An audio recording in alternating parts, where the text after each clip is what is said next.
Welcome to 2025, everyone. Game number one of the year. When we look back at the end of the year and we talk about 2025, one of the things we're going to talk about is always the first game that we play. And this year it's going to be Jeremy Leonard's. I'm sorry, Jeremy, if I pronounced your name wrong. Jeremy Leonard. Let's go with Leonard. Jeremy Leonard's Darkest Night, the Necromancer bundle, which is a really thick box game from Victory Points Games.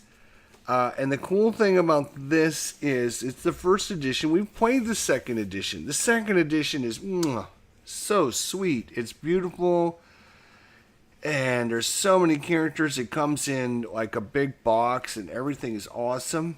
But we've never played the first edition, which is very similar to the second edition, although there are some differences. And the main reason we're highlighting this as game one of the year is because I picked this up somewhere in the neighborhood of like $30, $35 or something like that. It was the Necromancer bundle, which gives you the base game of Darkest Night First Edition, the first expansion, and the second expansion, which gives you 18 different characters to play, etc., etc. So I'm like, wow, that's pretty cool. I'll pick that up for $30.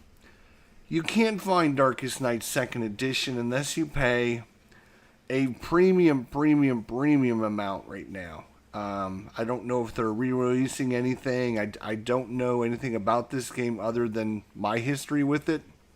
So maybe there's a new edition coming. Maybe they're going to reprint it. I don't know.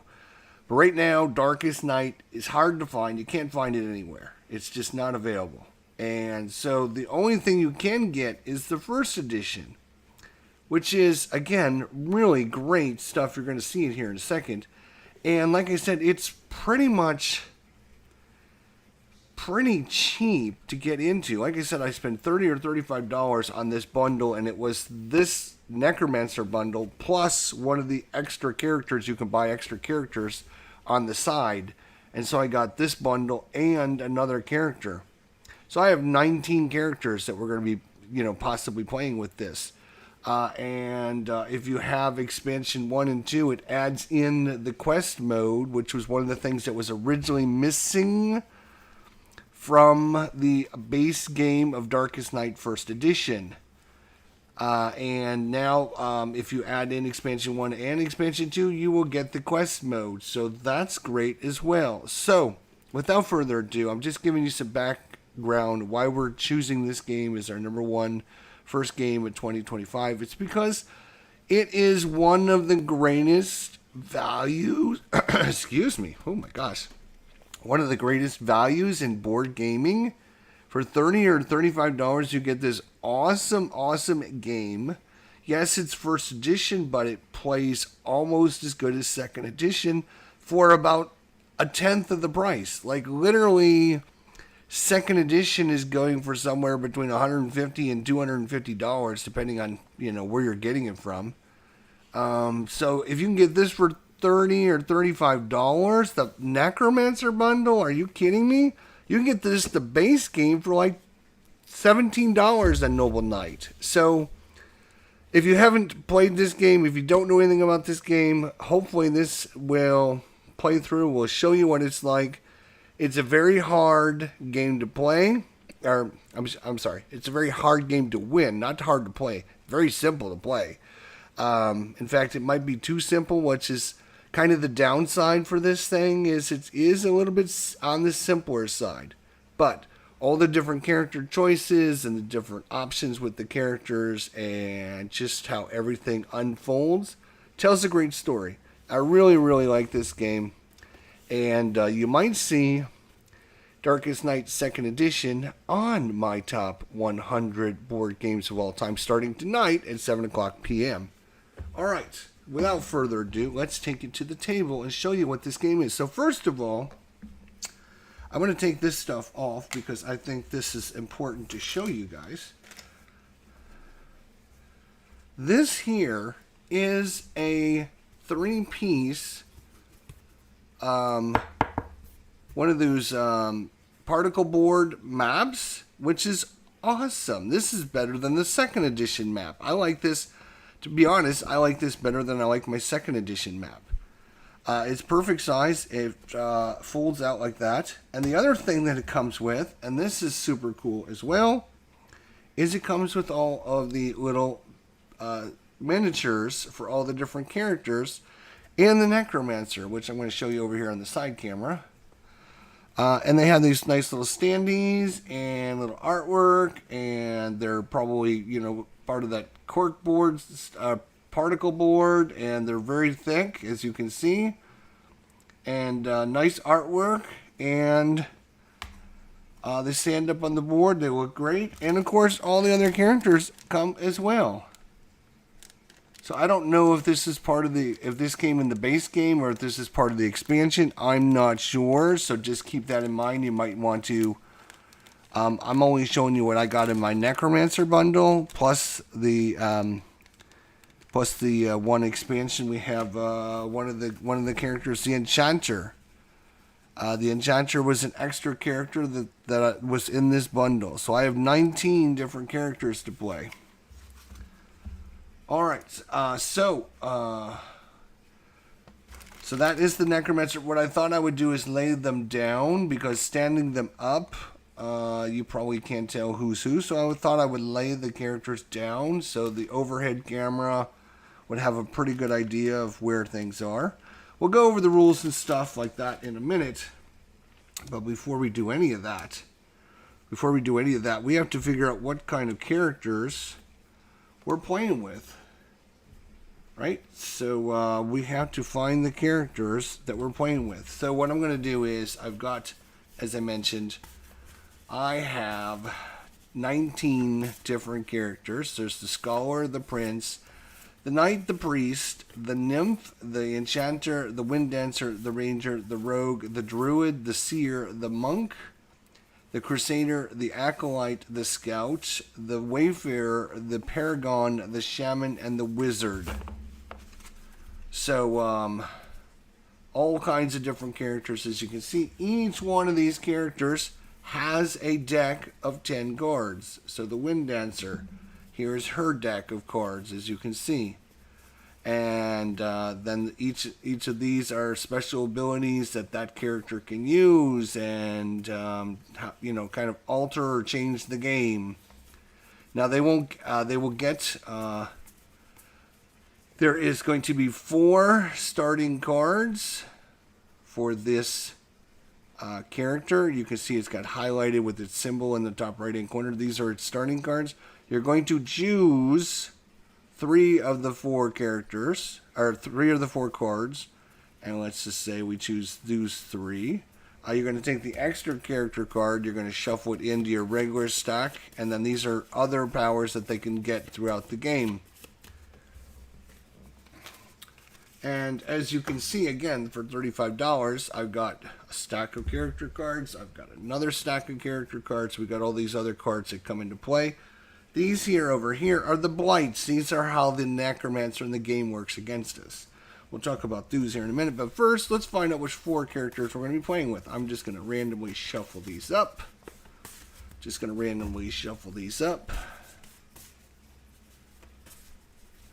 And then we're going to roll a 20-sided dice. This is going to be number 1. This is going to be number 19. If I roll a 20, obviously, we don't need a 20 because we don't have 20 characters. So we're going to re-roll. But this is a 1. This will be 19. So we'll find out what our 4 characters are going to be. Number 1 character is going to be number 17. So this is 19. This is going to be 18. That means this is going to be 17. And that is going to be the Paragon. So we'll look at this character in a minute. All right, now we have 1 to 18. 1 to 18. And number 1, well, the Acolyte. Welcome aboard, Mr. Acolyte. All right, so now we have 1 to 17. Number 10. 1, 2, 3, 4, 5, 6, 7, 8, 9. And number 10 is going to be the Holy Knight. Okay. And last but not least, we have 1, 2, 16 on the back side here. Number 4. All right, let's find out. 1, 2, 3. And number 4 is going to be the Visit. The Visit. All right, so we've got our starting 4 characters. We have the Paragon, the Acolyte, the Knight, and the Wizard. It's almost like a D&D party already, I can tell. Right now we have to find the little minis that match these characters. So, let's see here. That looks like the Knight. If I'm not mistaken, that is the Knight right there. All right. Oh, we got to put the Knight down. All right, the Acolyte. Actually, is that the Knight? No, this is the Knight. Sorry. There are several characters whose hair and face look very similar. But this is the Knight, because it's got the blue, which matches the blue. All right, almost made a boo-boo there.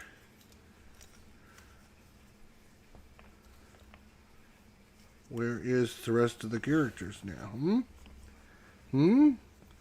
This looks like the Old Man Wizard. Yeah, that's the orange. Yeah, orange matches the orange. That is the... it has the name on him. Wizard. Yeah, it has the name on him right there. Let's see if I can get it to focus in on my hand here. All right, so... it's got the name of the character there. Wizard. But it doesn't want to... Come on. Yeah, there we go. So you can see what they look like. Thick. Alright, so we got the Wizard, the Knight, Acolyte, and the Paragon.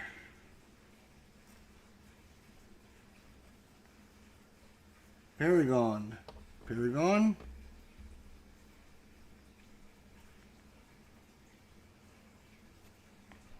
And the Acolyte. Alrighty, now we can put the rest of these characters away. We can move the 20-sided dice away. We don't need any of those. Unless one of these characters dies. Alright, now we're going to take a secrecy token and put that on their starting secrecy, which will be highlighted with a circle or something. And so he's going to have a secrecy of 4. And then... he's got a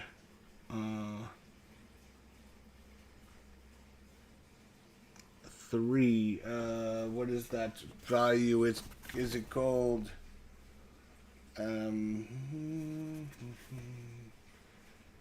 What is that?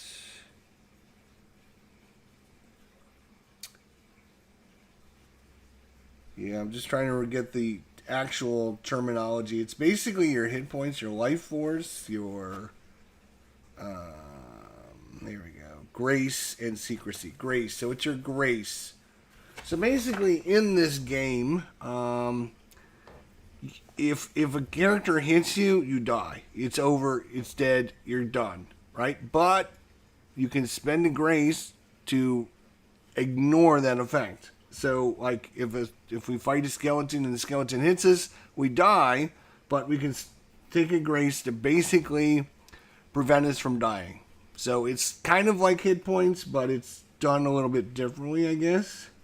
The Acolyte starts with 7. Are you kidding me? Wow. And 3. And a 6. And a 5. And a 3. Or 5 secrecy and 3 there. So we have you can play up to 5 characters, but we are not going to be playing with 5 characters just because I don't have the room or the space, and that's kind of an optional thing. You're supposed to play with 4. You can play with 5, but all right, now we need the cards. So Wind Dancer, the Seer, the Rogue, the Ranger, the Knight. We did get the Knight. Okay, so the Knight is there. Crusader we did not get. The Wizard we did get.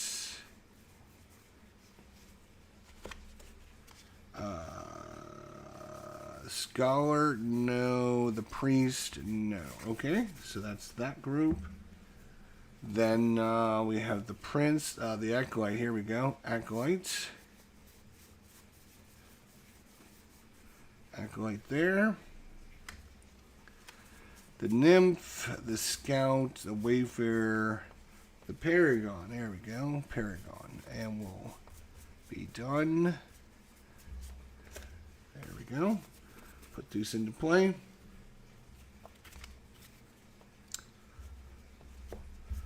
All right, Paragon. Let's look at the Paragon here. Let's look at his 4 starting cards. There we go. All right, so he has a Rebuke, which is a tactics type he can fight with 2 dice.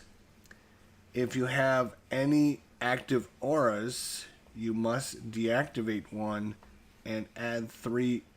If you have any active auras, you must deactivate 1 and add 3 more dice. Wow. That's pretty cool. Infusion. Gain 2 life up to default. If you have any active auras, you must deactivate 1.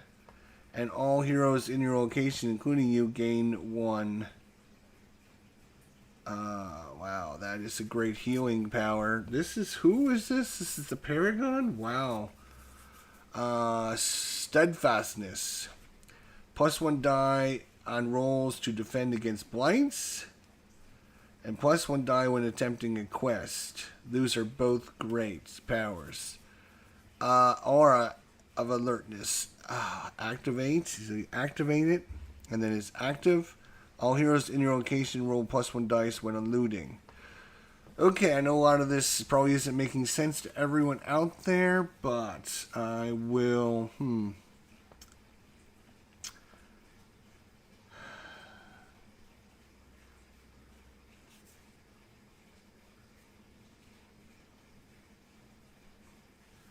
These are all so good. This is where it's really a problem, because I'd love to have all 4 of these, but I don't get all 4. I only get 3.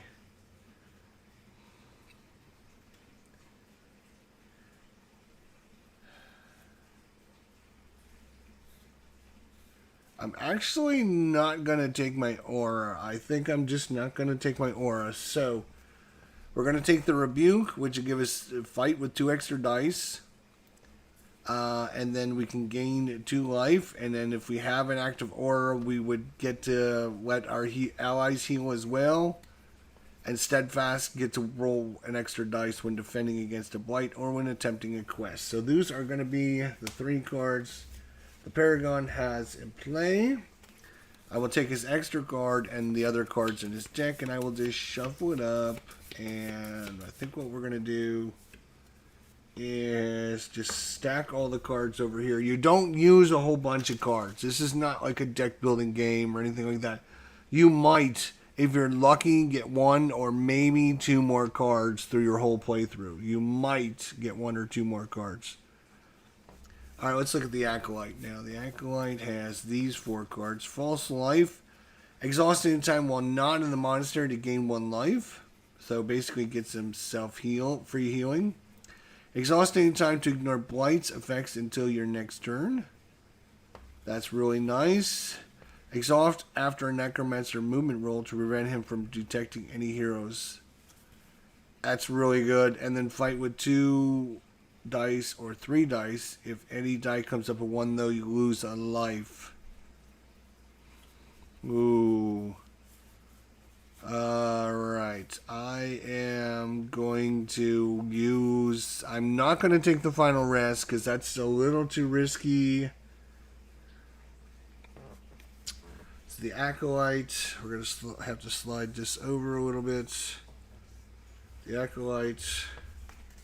I'll take these 3 cards.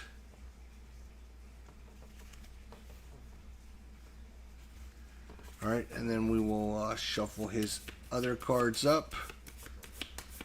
Lovely. Just set them over there. The Knight. We're going to need a little bit more room, it looks like. Of course we are. And the other thing is, These are not dual layer boards, which is, you know, they didn't have that when this came out. In when did Darkest Night come out? Let's see. Hang on a second. That's a very interesting question.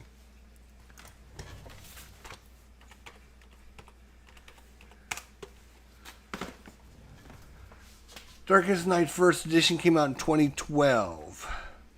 So back in 2012, they didn't have dual layer boards. So if you're knocking things around, you want to make sure you don't knock these things off, because they'll get knocked off and you'll have to try and remember where they were at, like I just did over here with these cards. All right, the Knights. Let's see what we got here. All right, we got Hard Ride, move twice, but gain no secrecy. Fight with 2 dice.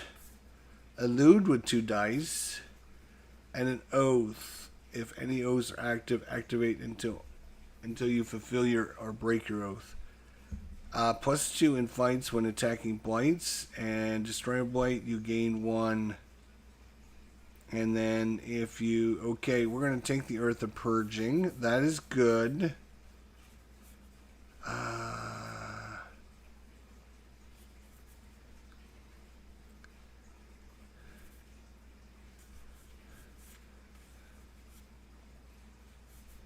Alright, we are going to take the Oath of Purging, the Hard Ride, and the Sprint.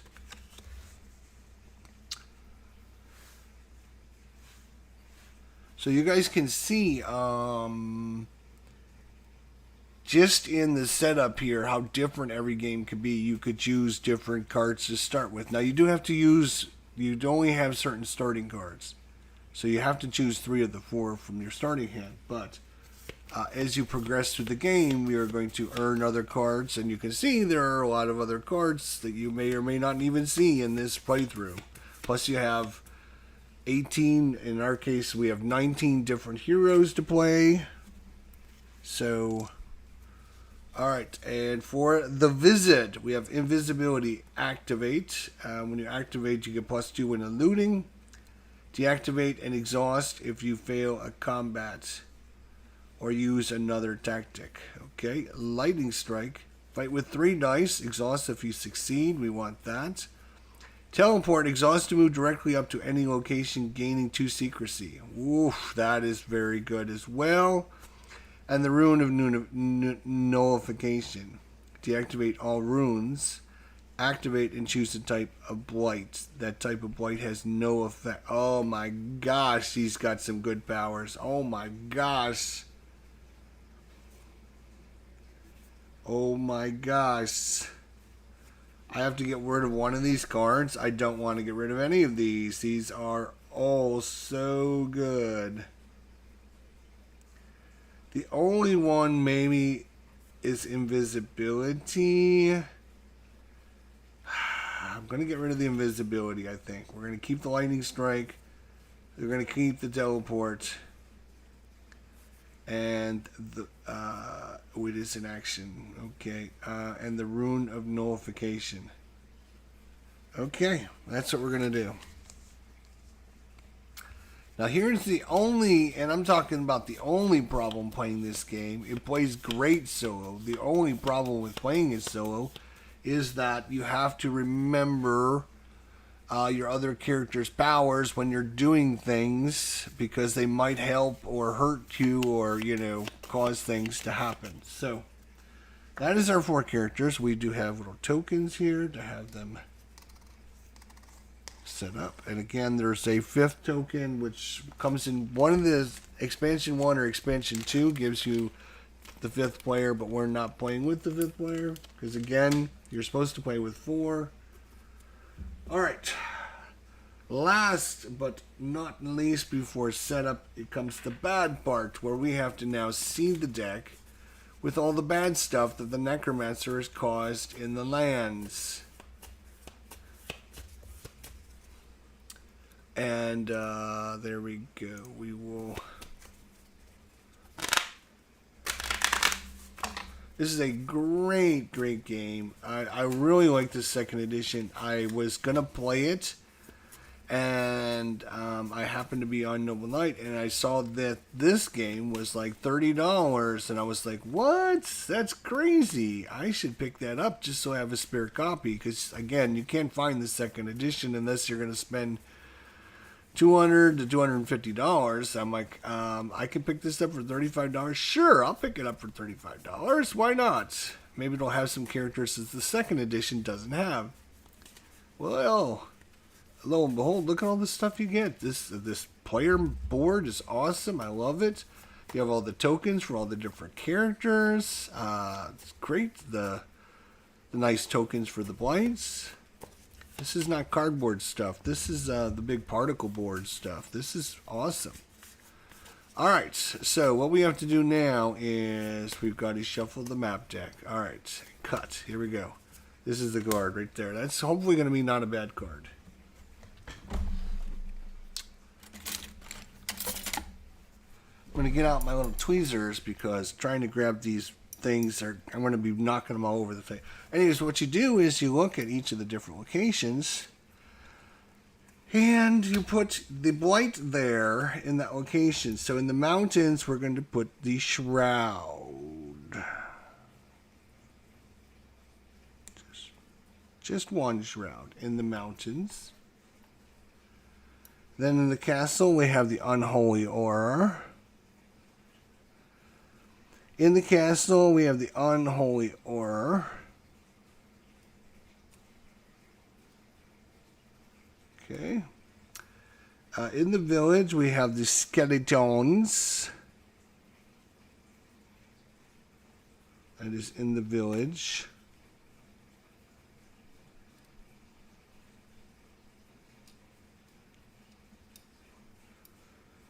In the swamp, we have confusion.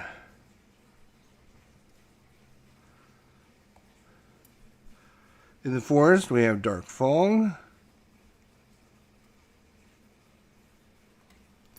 And that is it. You do not put anything in the monastery to start with. So that is our setup. We can just put that card off to the side for now. All right. Let me just make sure. Let me just make sure we don't have. I'm not missing anything or forgetting anything. I don't think I am, but you never know.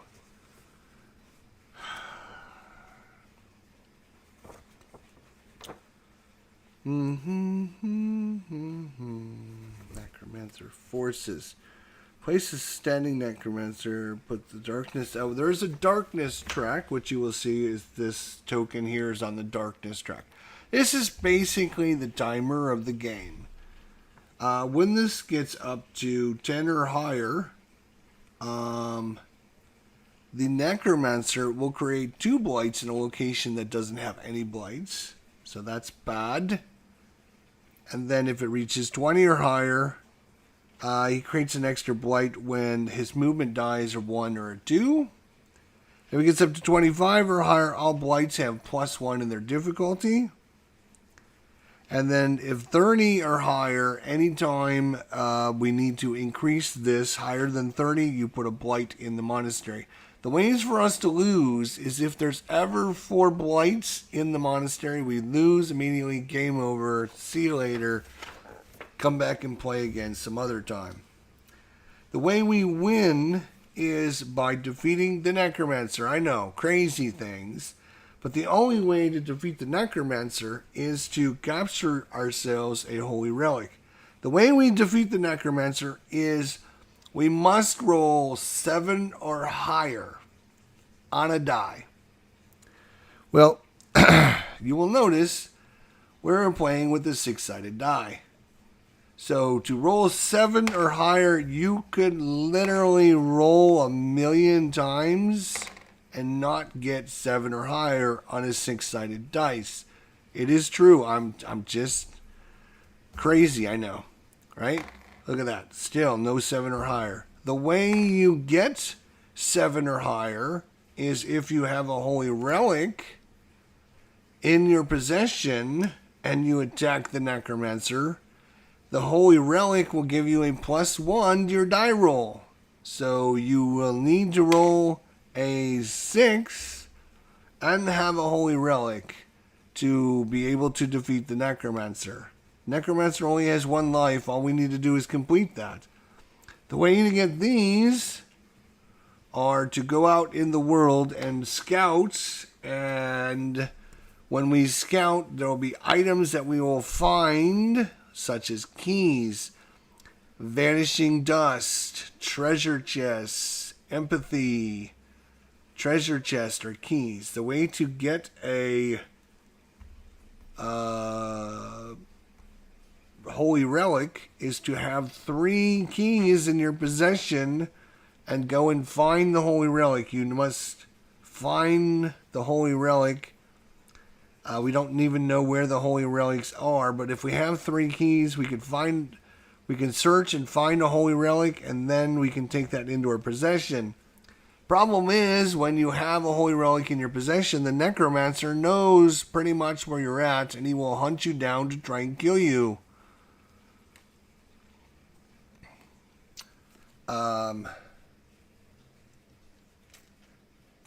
So it shows you on the map board what you can expect from the different locations. So here's keys and treasures. Here's keys and treasures.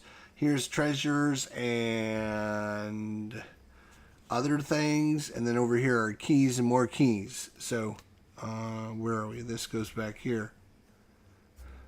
So the only way to defeat the Necromancer is to spend time powering up your characters and getting rid of the blights on the map, which we're going to talk about the blights here in a second.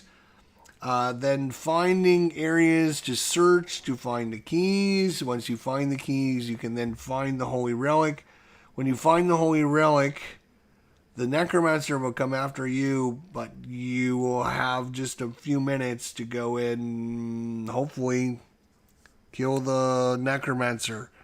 If you roll a 6, and you have a holy relic, that'd be a 7, and you would defeat the Necromancer, and it would be game over. Oh, it sounds so simple, my friends. I know, but that's not the end of the story. No, it's not the end of the story, because we have blights out there, which are going to cause all kinds of issues and or problems. We have a shroud, so if we were to move into the mountains, this area has been surrounded with shroud. Other types of blights in this location of a shroud cannot be destroyed. So if there was other things in there besides the shroud, our heroes could not attack them until they get rid of the shroud. It is a difficultiness of 5. So if we were to fight it, we were going to need a 5 or a 6 to defeat the shroud. Skeletons. If we move into an area, there's going to be skeletons there. We'll have to fight them to try to defeat them. Very normal stuff. Dark fog.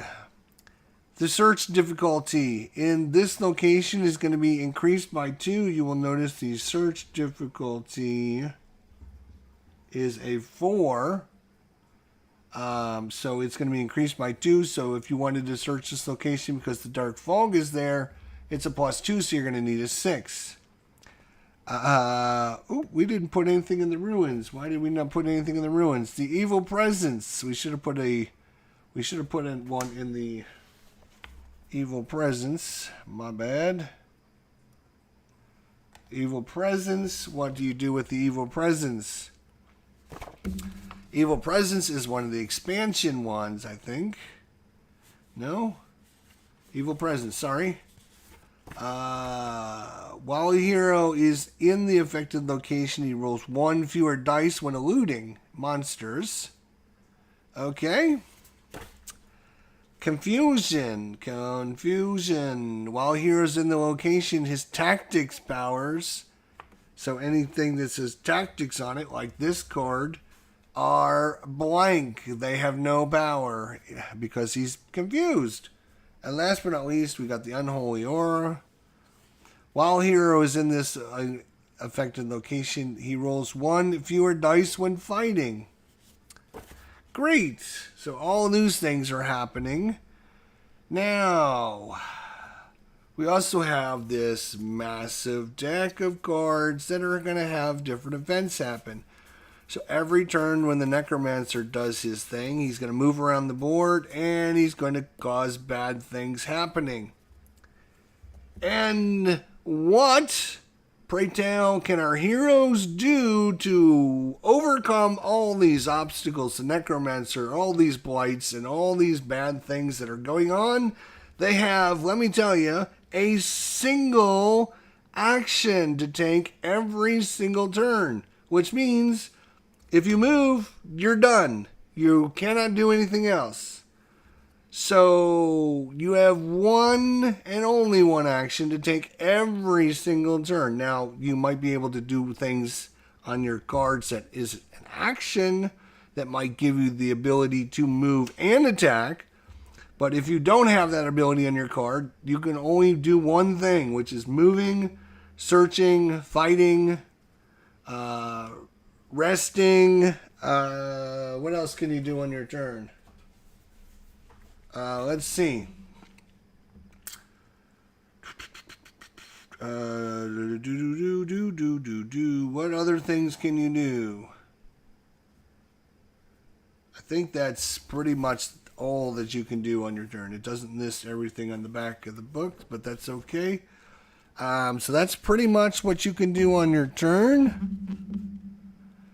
So, with all that said, we can now start and show you how quickly things go downhill in this game. It's a great game, don't get me wrong. I love Darkest Night, especially the second edition. But, of course, first edition is a much better value, and that's why we're highlighting it as our number one game of 2025, because it is a great game at a great price. Again, if you're just joining us, I picked this up for literally like $30 or $35 at Noble Knight, and it was a great value. You get 18 different characters to play. You get several of the expansions and everything. So for $35, you're basically getting 3 games. What a great value. All right, so let's go. Let's go. So we got all these bad things out there. We're just going to use... All right, the Shroud. What does the Shroud do again? The Shroud. Other types of blights in this location. All right, so on your turn, if you're with the Necromancer, it's here, so we're not. If you start your turn with the Necromancer, you automatically lose his secrecy. You automatically just lose one. That's just the way it is. And then you're going to draw an event card, unless you are in the monastery. If you're in the monastery, it's a safe haven, the last free safe haven from the Necromancer. The Necromancer is gathering his forces so he can break into the monastery and knock us out and destroy us. And we have been chosen to go out to the lands to try and find a way to stop the Necromancer. Unfortunately, we cannot search in the monastery, though. Again, the ways we lose is if there's... as the Necromancer takes his turn, he will put blight into different areas. If there's ever 3 blights, 3 or 4, I'm trying to remember. I think it's 4. If there's 4 blights in an area, then he will move the blight to the monastery. If there's ever 4 blights in the monastery, we immediately lose. Happy New Year, Tim. What is going on? Hopefully you had a safe and happy New Year start. And we are ready to rock and roll with some Darkest Night. So we're going to move the Acolyte, I think.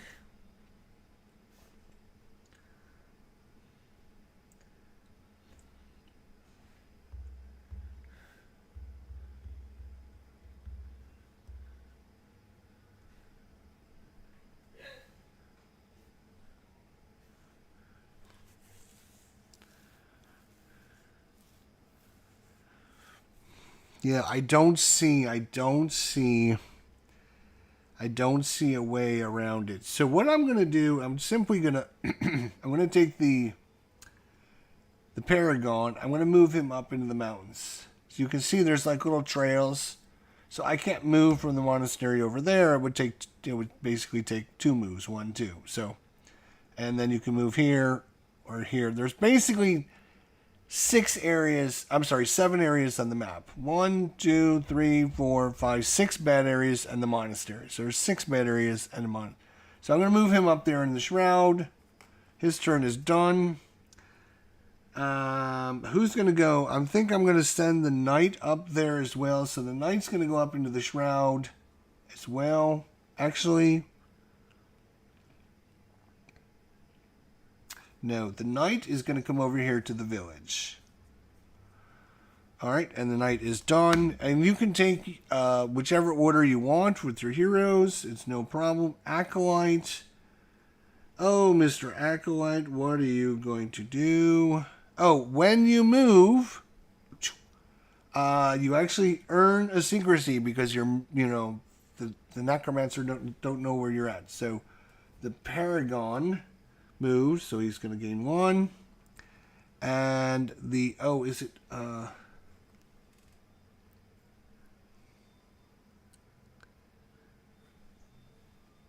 I'm just trying to make sure you can get past your default starting.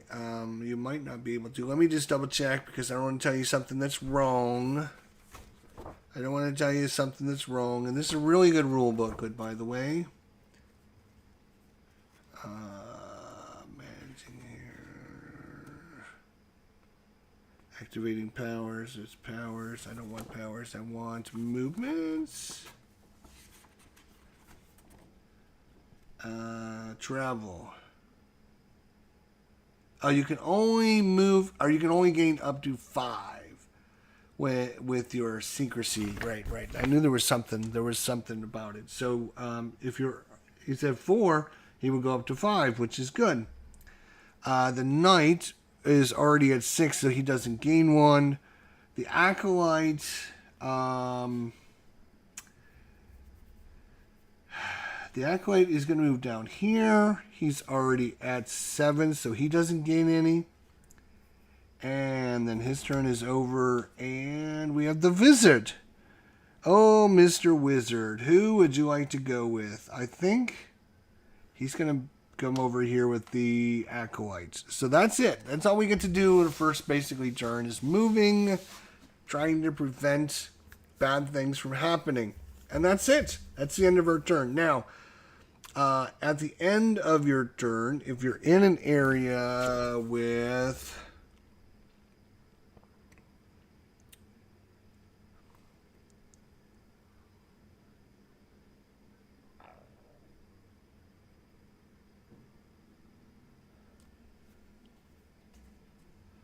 Okay.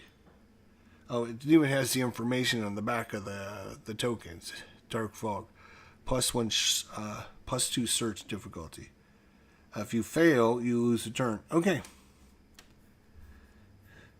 Alright, so here we go. So there will be certain one of these blights, mostly the creatures, like the lick, the skeleton, the zombies, the vampires, that you will have to fight at the end of the turn.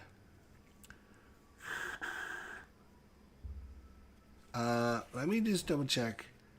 Again, I'm just trying to make sure there isn't differences between the second edition and the first edition, and that's going to mess me all up. So, right.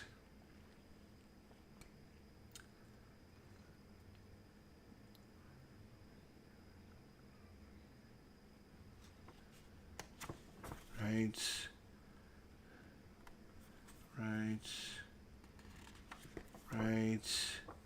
Just trying to make sure, just making sure that it's nothing going to be super bad.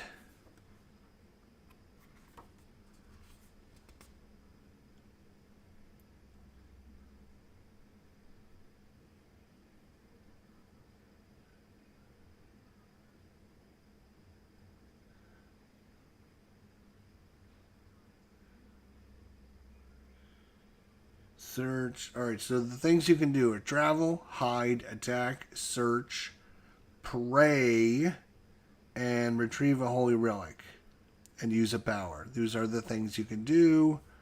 Okay. I think we're okay. Okay. Alright, sorry. I just wanted to double check just to make sure. Alright, so it is now, that's the hero's turn. It's now the Necromancer's turn. So the first thing that happens is he bumps up his darkness. Darkness spreads. But there's also a desecration. One of these blights that's called desecration. If that's out, it'll also increase that. So that's super bad. We do not want that. And then the Necromancer will roll a die. And we got a black die for the Necromancer. So we'll use it. The Necromancer will move 6. So you look at each location has a number. And in this case, 4, and 6, he will stay there. So he's going to create a new blight in this location. And what we simply do is draw a new...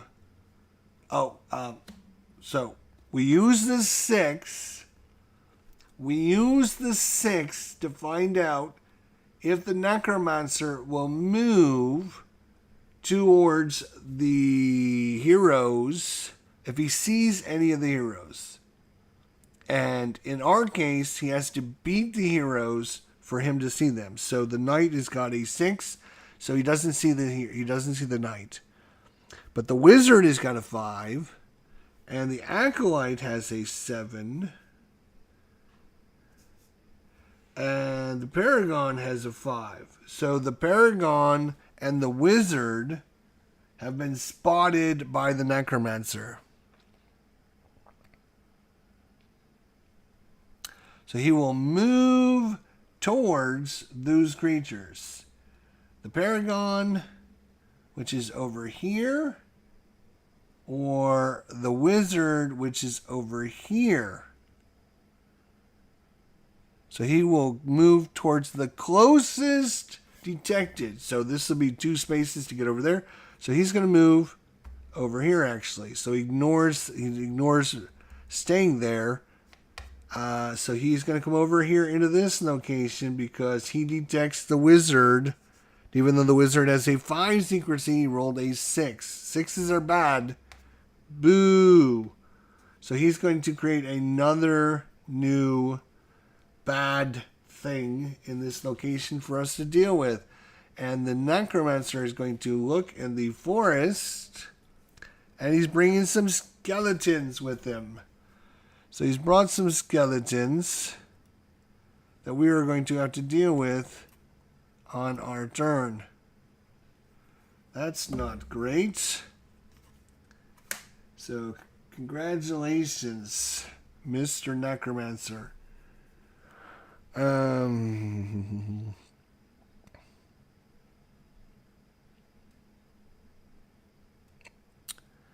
Yeah, if it already has 4 blights, if a location already has 4 blights, then when he creates that, he'll go to the monastery. So, all right, so that's it. That's all he does. It's not super hard to run the AI. Now we have 2 blights in this location. The Necromancer is here. And when we take our turn, we will all get our things back because it's the end of our turn now. All right, but now, my friends, oh yeah. Now we pay the piper because we're no longer protected by the monastery. So now when we start our turn, we're going to do an event.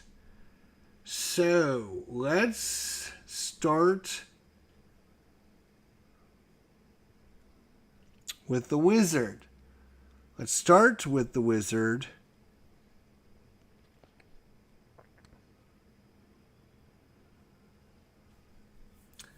And the wizard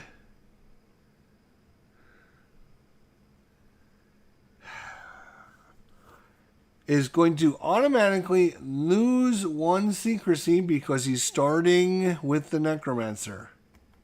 So he loses his secrecy because the Necromancer is there. So now I'm just trying to make sure I do these things in order. The first thing is you lose a thing, then you draw an event because things will happen. And we'll shuffle this. I know I've shuffled it, but I just like to always make sure that there's no confusion. People think that, oh, you got it all set up to all the easy ones are on the top of the deck. Yeah, well, I wish I could do that. All right, so the wizard has the host of haunts. Okay, so we're going to compare this to his secrecy. His secrecy is a 4, so is it 4 or higher? Some wisps have come out of the forest to attack our wizard. So we need to either defend against them of 6, or we need to evade against them of 6. If we fail this, we lose a secrecy. So, do we have anything to help us?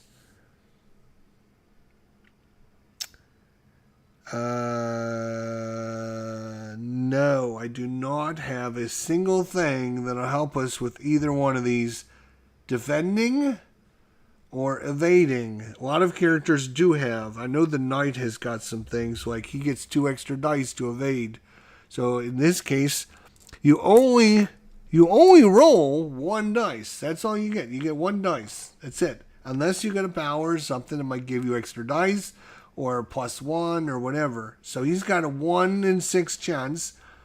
He will just try to defend. It doesn't matter.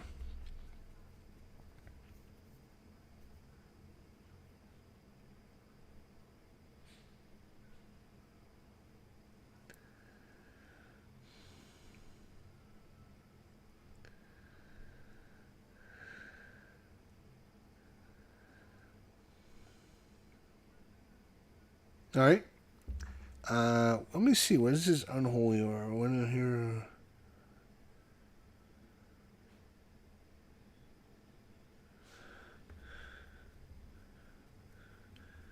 All right. So, the wizard is going to fight off the host of haunts. Come on, 6. Come on. No. So he loses a secrecy. So not the end of the world, but his secrecy is plummeting down. We will just put that over here. That'll be fine. Okay. So that's the start of his turn. He loses a secrecy because he started with the Necromancer.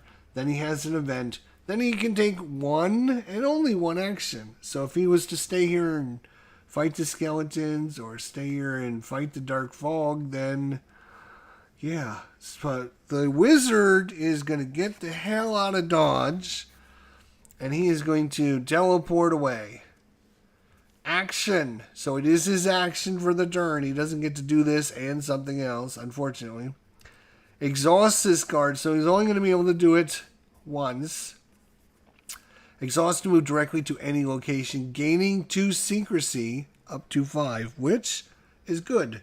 So he is going to teleport all the way over here to the castle, as far away from the Necromancer as he can. And he's going to gain 2 secrecy up to 5, which will put him back at 5. So he's now hidden from the Necromancer again. So now this is exhausted, which means he won't be able to use it again until he can refresh his cards. That is the wizard's turn, done and over. So we now have to think about Mr. Acolyte here. Oh my god.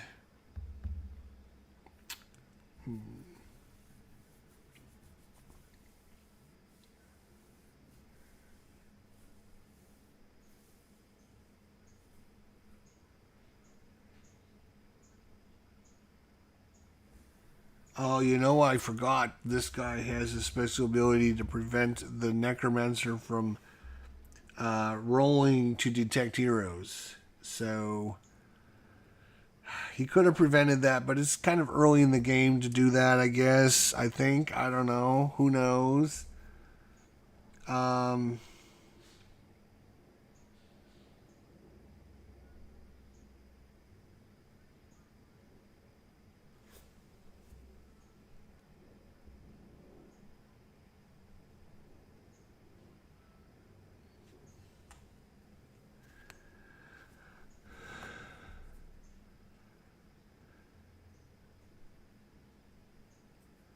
I believe I messed this up. Did I mess this up?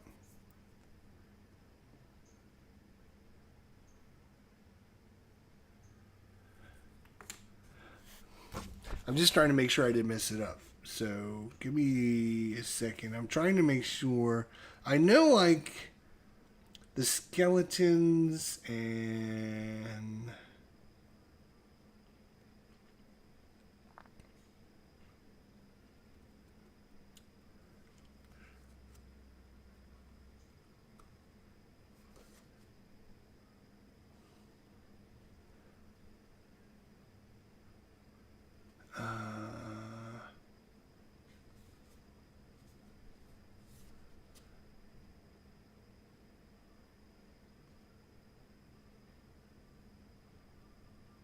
I need to see 8.0. That's what I'm looking for. All right, 8.0 is...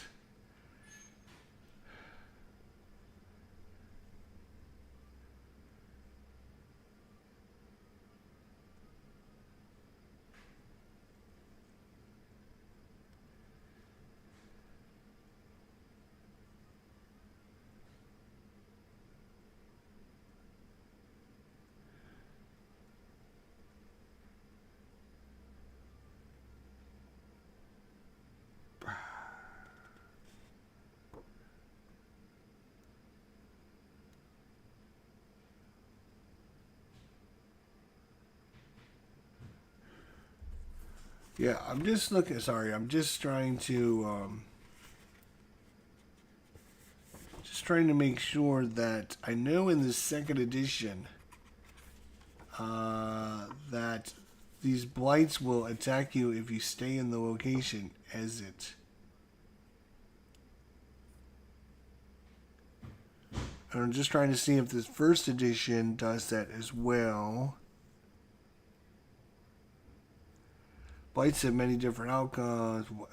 One effect is to force any hero ending his turn in the same location to do combat with a monster. Yeah, see, it says with a monster. So I don't think, like, the Dark Fog. Okay, alright, so I'm just trying to think. Just thinking out loud. Alright. So the Acolyte, what can you do, Mr. Acolyte? You are here.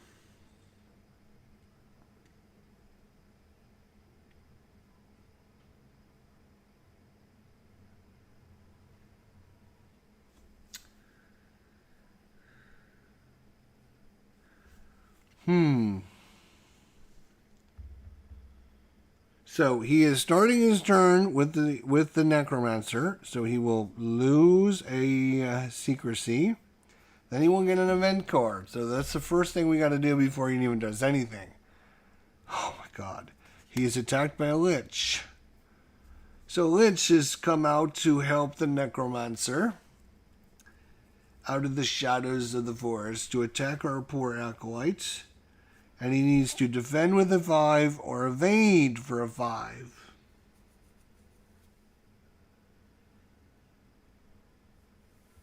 And our Acolyte is not great at combats because he has no combat effects.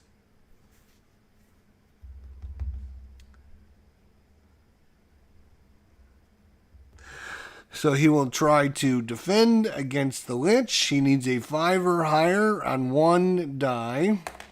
No. He fails. He loses a... Well, he's dead.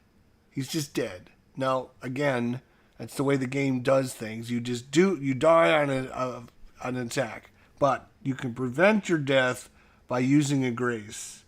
So you would die, but he uses one of his grace to prevent the death. And so the Lich has basically done some nasty things. That's not good. All right, now it's the Acolyte's turn. And if the Acolyte stays here, he will have to fight the skeleton. So I guess he's moving, but where in the hell is he going to move to?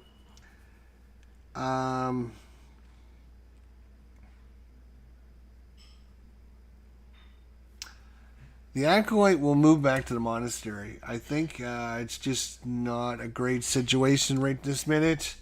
It's kind of a waste. He takes a turn to move out, and then he takes a turn to move back, but the Necromancer will not move into the monastery, so he's safe there. He only has 2 life left. He's not really... He's kind of squishy. So I could move him over here. I don't want to move him in here because he'll be attacked by the skeleton. If I move him over here,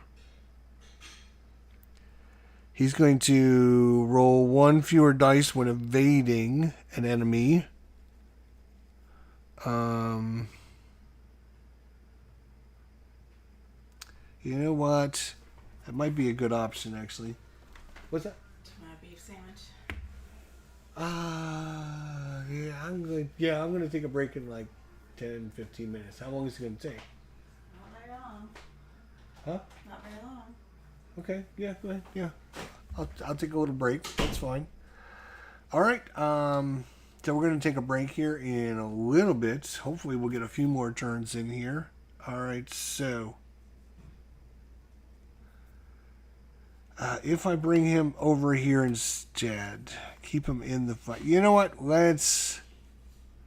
He doesn't have to fight the evil presence.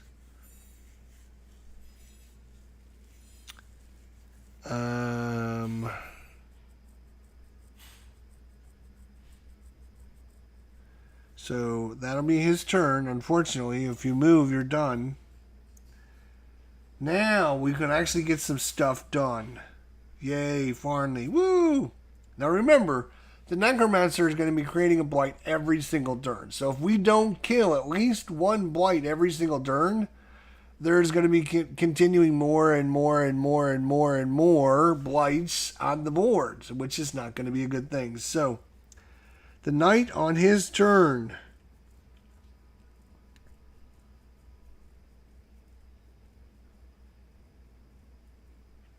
He's going to activate... Oh, wait, no, before he does anything, he's not in an area with the Necromancer, so he doesn't lose any secrecy. He has to do an event, though. The event is going to be the Vile Messenger. So, he can try to defend or evade. No, he can't evade because there's a dash, so he has to defend against this.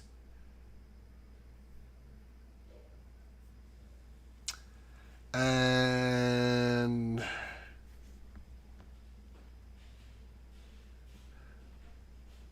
he will... 4, 5, or 6 would be a great moment in her life. No, so this is actually going to go up 1 because the Vile Messenger has given the Necromancer some evil words. So that didn't work out well. No, we've rolled the dice 3 times so far. We have 0 successes, so that's usually a good sign that things are going to go bad. We're going to do the Oath of Purging. Action: if no oaths are active, activate until you fulfill or break. When it's active, he gets +2 in fights when attacking blights. He should have already had this active before he left the monastery. Because now he's going to have to fight the he's going to have to fight the skeleton at the end of his turn. So all he's done is move out there, and now he's, as an action,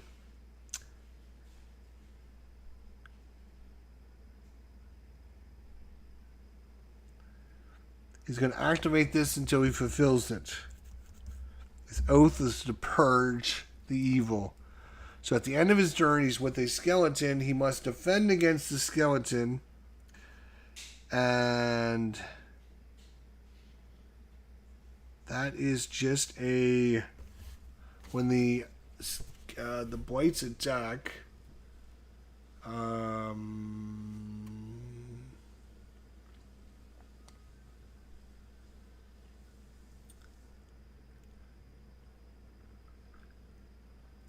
Yes, it's a fight. You can't evade, and that's.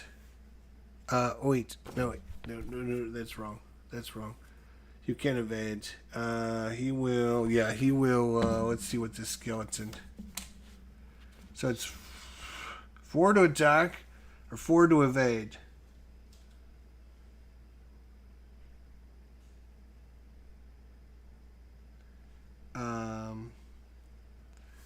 That's it. I'm just trying to make sure because there's 2 different numbers, and one is for when you're attacking them, and then the other one is when they're attacking you. I just want to make sure I get the right numbers for the right thing.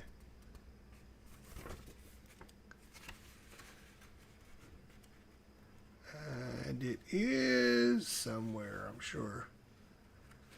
Do, do, do, do, do, do, do, do.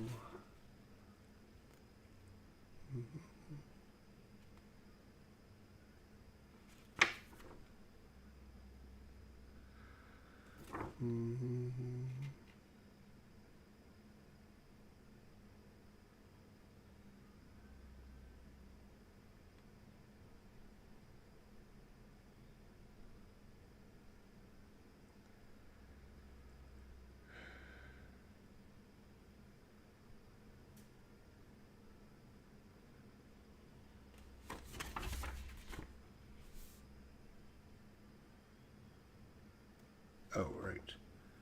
4 and 4 if you lose. Right. Oh, so this is when he defends. Okay, yeah. All right. He's attacking us. So it is either a 4 attack or 4 evade. And with our bunny here, our knight, we can elude with 2 dice. So guess what? We're going to roll 2 dice and see if that helps. We need a 4 or higher on one of these dice. 4 or higher on one of these dice. Oh my god, I cannot believe we are just horrible at this game. So we fail. We have lost we would die, but he's going to spend a grace to... should have turned this on before I left.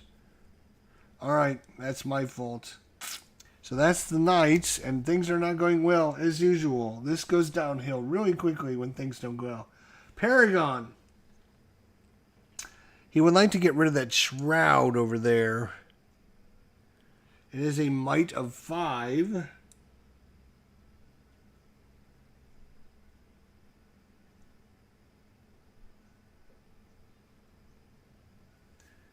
So, I'm just wondering if it's these dice. Let's try a different dice. He's going to try and take the shroud out. He will fight against the shroud. He needs a 5 or a 6. Unfortunately, no bonuses. Come on. He has lost a life. We have rolled the dice 5 times. We have 0 successes. What is going on? All right, we're going to do the Necromancer turn. So, the Necromancer. 1 goes up. He will roll the stupid dice. The Necromancer is the only one that rolled a 6 so far. And so we have a 5, a 6, a 6, and a 5. So, again, the Wizard and the Paragon are in jeopardy if he rolls another 6. No, he rolls a 2, so he doesn't see anyone because that 2 doesn't beat anyone. And so he will look at his little numbers here. 2 to 5. 2 or 5. He will move over here. Of course, where the Acolyte ran off to. So he will move to where the Acolyte ran off to. He will then cause a blight in the ruins. The blight is going to be an omen. Oh, the dark omen has arrived. Where's my omen here? Here it is. Boom. The dark omen has arrived. It's a Necromancer. It's chasing down our Acolyte here. The Dark Omen, oh man, oh man. I know, right? Oh man, it should be oh man, not oh men. It should be oh man, oh man. That's bad news. The Omen, whenever a hero in the affected location draws an event card, they draw 2 cards and they keep the worst of them. So on the top of each one of these cards, there's a number. 4, 4, 5. So he's going to draw 2 cards and take the higher number. Because the higher the number, the worse they are. And so far we've drawn a 5, 4, 4, which is, I think it goes from 1 to 6. So we've drawn very hard ones. This game has been extremely hard for us to start. That's just fine. That's the way it's designed. That's the way it's supposed to be. It's not a cakewalk. If you can't accept that, then head out of town.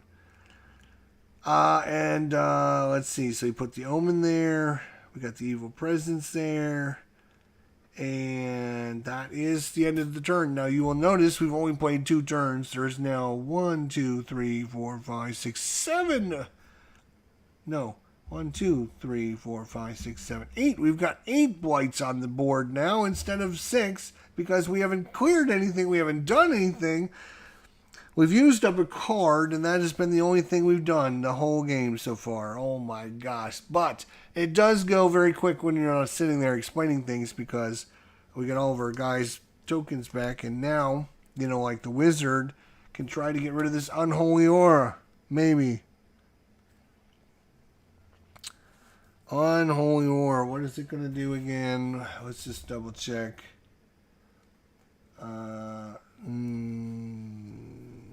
He rolls with 1 fewer dice. But of course we have to do the events and all that other stuff. But I think what I'm going to do is go ahead and put a cut in this and come back in a little bit for part 2. This has been just over an hour and it's been a great time. I always like this game. It's so much fun. The story that unravels in front of your eyes and the moments from the event decks. And, those moments when you have, oh yeah, I'm rolling 4 dice. All I need is a 5 or higher and you fail. And it's like, look at that. What the hell? You have to be able to roll high in this game. If you can't roll high, you're going to be dead because, everything relies on you passing your tests. If you can't pass your tests, you will never defeat the enemy and you will never win. So that's a bad start. It's been a little rough, but we're going to try better in part 2. Thanks everyone for watching. Don't forget to come back, like, subscribe, do all that fun stuff. And don't forget tonight it's 7 o'clock p.m. We start our top 100 games of all time countdown with number 100 down to number 81. 20 games listed tonight in our top 100 games of all time. We'll see everyone then. Until then, my friends, you take care of yourselves, and we'll see you all down the line. Bye for now.